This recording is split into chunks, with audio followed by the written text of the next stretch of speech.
કામરેજના સુખ રેસિડેન્સીના રહીશોએ ગેરકાયદેસર તબેલાની પ્રવૃત્તિઓ સામે કામરેજ પીઆઈને રજૂઆત કરવામાં આવી. ખાતે શુભમ રેસિડેન્સીના રહીશો દ્વારા તબેલાની ગેરકાયદેસર પ્રવૃત્તિ સામે કામરેજ પોલીસ સ્ટેશને રજૂઆત કરવામાં આવી.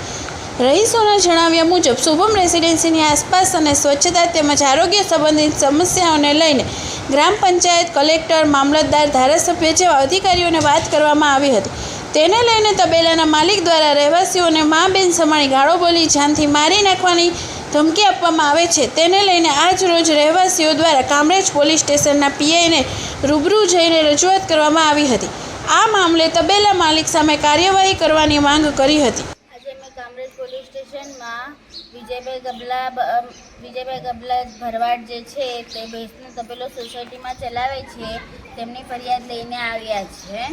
તેઓ અમને આજુબાજુમાં જે રહી છે તેઓ અમને ફરિયાદ કરે છે કે અહીંયા ગાયનો ભેંસનું છાણિયું ખાતર નહીં નાખવાનું તો બી નાખે છે, અને જો તેઓ લોકો બોલવા જાય તો તેમને મારવાની, ગાળો આપવાની ધમકી આપે છે. બોલે તમને મારી નાખીશું, ગાળો આપે છે, આવી બધી ધમકી આપે છે. જેથી અમે કામરેજ પોલીસ સ્ટેશનમાં પીઆઈને મળવા ગયા હતા કે અમને કંઈ લાભ મળે, અમને કંઈ આશા છે તમારાથી કે અમારી સોસાયટીમાંથી આ તબેલો ખસાડીને અમને રાહત કંઈ થાય.